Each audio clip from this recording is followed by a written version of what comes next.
আসসালামু আলাইকুম। Again welcome back to my class. আজকে আবার আলোচনা করব রাইট ফর্ম অফ ভার্বে আর কিছু রুলস যেগুলো মেডিকেল অ্যাডমিশন টেস্টের জন্য খুবই ইম্পর্টেন্ট। আচ্ছা, আমরা ফার্স্টে দেখতে পাচ্ছি হচ্ছে দ্যাট।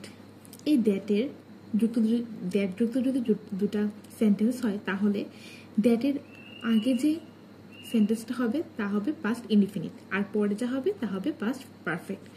আচ্ছা, আমরা একটা এক্সাম্পল দেখি। She reassured me that she dashed the letter. তাহলে কি হবে? she reassured, এখানে পাস্ট ইনডিফিনিট হয়েছে, তার লাস্টটা আমি পাস্ট পারফেক্ট করব। she reassured me that she had posted হবে, had posted the letter হবে। আচ্ছা, এখন আমরা আর একটা দেখি। everybody dares to get his reward. everybody, তারপর আমি যদি বলি হচ্ছে nobody, তাহলে আমি যদি বলি এভরিবডি, নোবডি, এনিবডি, এগুলোর লাস্টে কিন্তু যখন আমি বার বসাবো এগুলোর সাবজেক্ট অনুসারে এগুলো অল টাইম কিন্তু সিঙ্গুলার হয়। Everybody, nobody, anybody. তাহলে আমি কি বলবো? Everybody does to get his reward, everybody goes to get his reward. আচ্ছা, এগুলো এটা নর্মাল রুলস। আচ্ছা, এখানে দেখি হচ্ছে সিন্স। সিন্সের আমি এখানে দুটো রুলস আছে। সিন্সের আগের সেন্টেন্সে যদি প্রেজেন্ট টেন্স হয় তাহলে পরেরটা হবে হচ্ছে পাস্ট ইনডিফিনিট।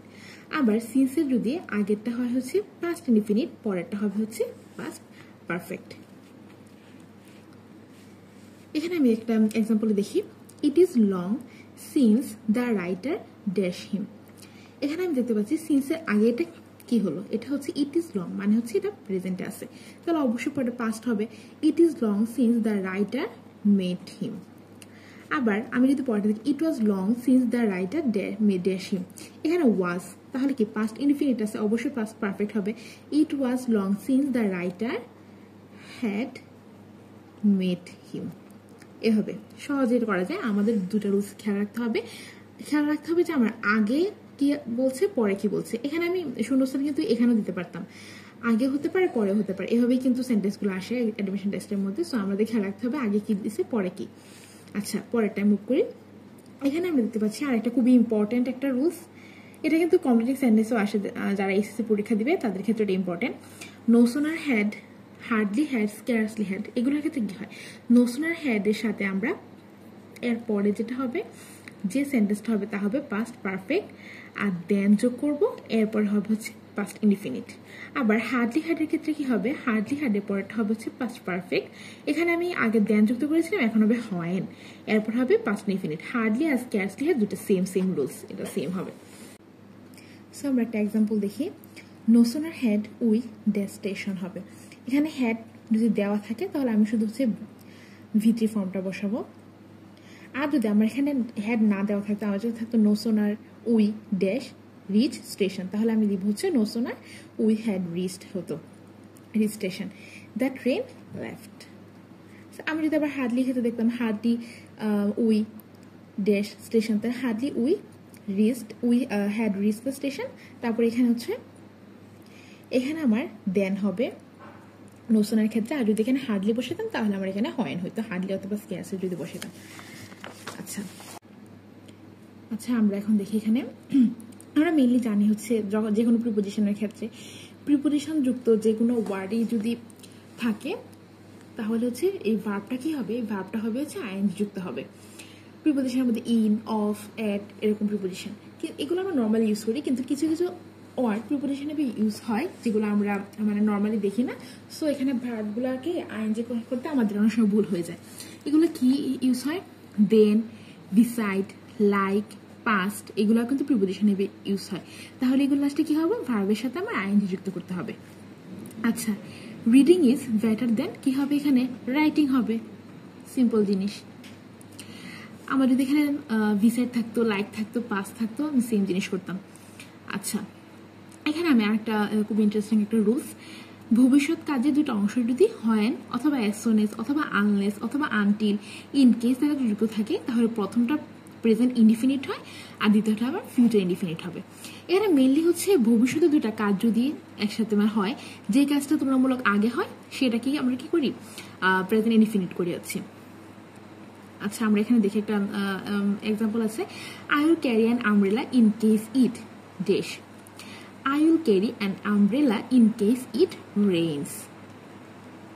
ভবিষ্যতে দুইটা কাজ আছে একটা আমি তো বললাম যখন হয় as soon as অথবা in case দ্বারা যদি দুইটা বাক্য যদি একসাথে কানেকশন করা থাকে তাহলে কি হবে I will carry এখানে ফিউচারটা হয়ে গেছে তাহলে পর আরেকটা কি বাকি থাকে আরেকটা বাকি থাকে প্রেজেন্ট ডেফিনিট নরমাল আচ্ছা the flower started dash soon এটা কি রুলস এগুলো আছে আমি জিরান্ডের ক্ষেত্রে বলেছিলাম এটা হচ্ছে যখন দুইটা ভার্ব একসাথে থাকে দুইটা ভার্ব একসাথে থাকলে পরের ভার্বটার ক্ষেত্রে আমরা আইএনজি করি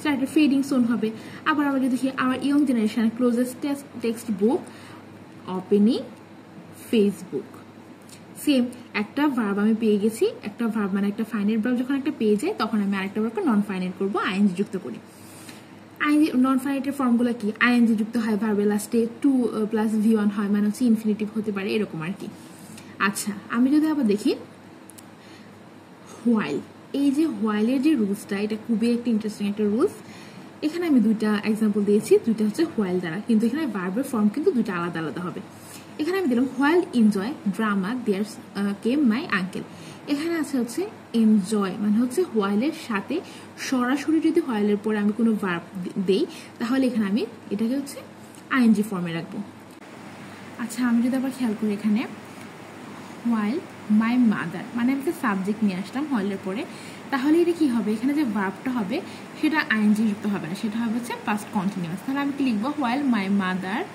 ওয়াজ স্লিপিং তাহলে এটা হয়ে যাবে হচ্ছে পাস্ট কন্টিনিউয়াস আমি আবার বলছি রুলসটা হোয়াইলের সাথে যদি আমি সরাসরি ভার্ব ইউজ করি তাহলে আমি এটা আইএনজি ফর্মে নিব আর যদি হোয়াইলের সাথে যদি আমার সাবজেক্ট এসে যায় তাহলে যে ভার্বটা হবে সেটা আমি পাস্ট কন্টিনিউয়াস ফর্মে রাখবো এখন একটা খুবই ইন্টারেস্টিং খুবই ইম্পর্টেন্ট এইচএসসির জন্য কমপ্লিটিংয়ের জন্য ইম্পর্টেন্ট আবার হচ্ছে অ্যাডমিশন টেস্টে এটা খুবই আসে অ্যাজ ইফ অ্যাজ দো এটা কন্ডিশনালের মতো রুলস আচ্ছা আমরা এখন দেখি অ্যাজ ইফ আর অ্যাজ দোর ক্ষেত্রে কী হবে এখানে অ্যাজ ইফ আর অ্যাজ দোর রুলসটা হচ্ছে এরকম একটা এক্সাম্পল দিলে আমরা ইজিলি বুঝতে পারবো হি টকস অ্যাজ ইফ আবার হি ওয়াকড অ্যাজ ইফ এখানে অ্যাজ ইফের আগে যদি আমার প্রেজেন্ট হয় প্রেজেন্ট ইনডিফিনিট হয় তাহলে আমি পরে বসাবো হচ্ছে পাস্ট ইনডিফিনিট টেন্স তাহলে কি লিখবো হি talks as if he knew everything আবার অ্যাজ ইফের আগে যদি পাস্ট ইনডিফিনিট হয় তাহলে আমি অ্যাজ ইফের পরে যে ভার্ব সেখানে আমি বসাবো হচ্ছে past perfect he walked as if he had been lame তাহলে আমি আবার বলতেছি অ্যাজ ইফটা কি হবে অ্যাজ ইফের আগে যদি আমার প্রেজেন্ট ইনডিফিনিট হয় পরে পাস্ট ইনডিফিনিট আগে যদি পাস্ট ইনডিফিনিট হয় পরে পাস্ট পারফেক্ট আচ্ছা আবার এখানে কিন্তু এখানে আমি দিলাম হচ্ছে শূন্যস্থান আমি কিন্তু এটা আগেও হতে পারে শুধু দিকে খেয়াল রাখতে হবে আবার এভরিবডি নোবডি সামওয়ান নান এরকম ওয়ার্ডগুলো কিন্তু অলওয়েজ সিঙ্গুলার হয় এগুলো কি হবে হচ্ছে এভরিবডি নোবডি অথবা none dash to none under the sun তাহলে এটা কি হবে হচ্ছে is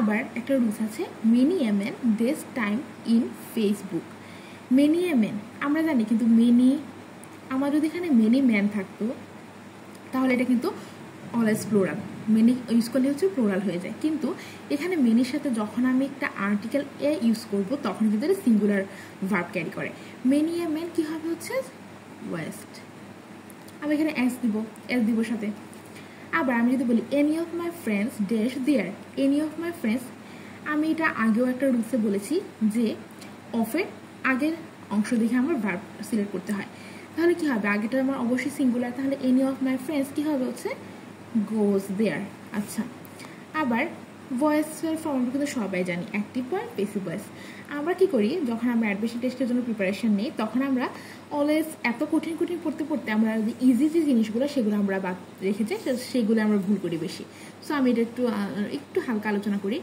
he is dash a six he is এটা অবশ্যই একটা সাবজেক্ট আছে সাবজেক্ট এখানে সক্রিয় তাহলে অবশ্যই এটা অ্যাক্টিভ ভয়েস তাহলে কি হবে হি ইজ হিটিং হবে আবার এখানে দেখি a six is dash by him তাহলে কি হবে এখানে কিন্তু এটা কিন্তু সাবজেক্টটা সক্রিয় না সো এটা passive voice a six is hit হবে। আমরা জানি যে হিটে পাস্ট পার্টিসিপল ফর্ম সেম। আচ্ছা, এখানে আরেকটা জিনিস আছে, ইফ, আয়ুষ, ফেন্সি, এই ওয়ার্ডগুলোর দ্বারা যদি সেন্টেন্সটা শুরু হয় তাহলে ভার্ব কি করব? এগুলো অলওয়েজ আনরিয়াল, মানে আমাদের চিন্তা, আমরা আমাদের কল্পনার যে লাইনগুলো আমরা চিন্তা করি এরকম সেন্টেন্স এগুলো। তো বি ভার্ব থাকলে অবশ্যই ওয়ার হবে, নট ওয়াজ। হ্যাভ থাকলে এগুলো হ্যাড হবে। আর মূল ভার্ব যদি আমি ইউজ করি, মানে মেইন ভার্ব ইউজ করলে হবে কুড প্লাস ভার্ব হবে। আমি যদি বলি হচ্ছে I wish I be king, তাহলে এই বিটা কি হবে? এখানে আমি দিব হচ্ছে আয়ুষ আই ওয়ার কিং। আমি যদি বলতাম হচ্ছে I wish I dash fly in the sky, তাহলে হবে Ayush I could fly in the sky. এরকম নর্মাল বিষয়গুলো হবে। সো আজকে আমার ক্লাসের টপিক এই পর্যন্তই ছিল। কারো কোনো কোয়ারি থাকলে অবশ্যই কমেন্টে জানাবে। থ্যাংক ইউ সবাইকে।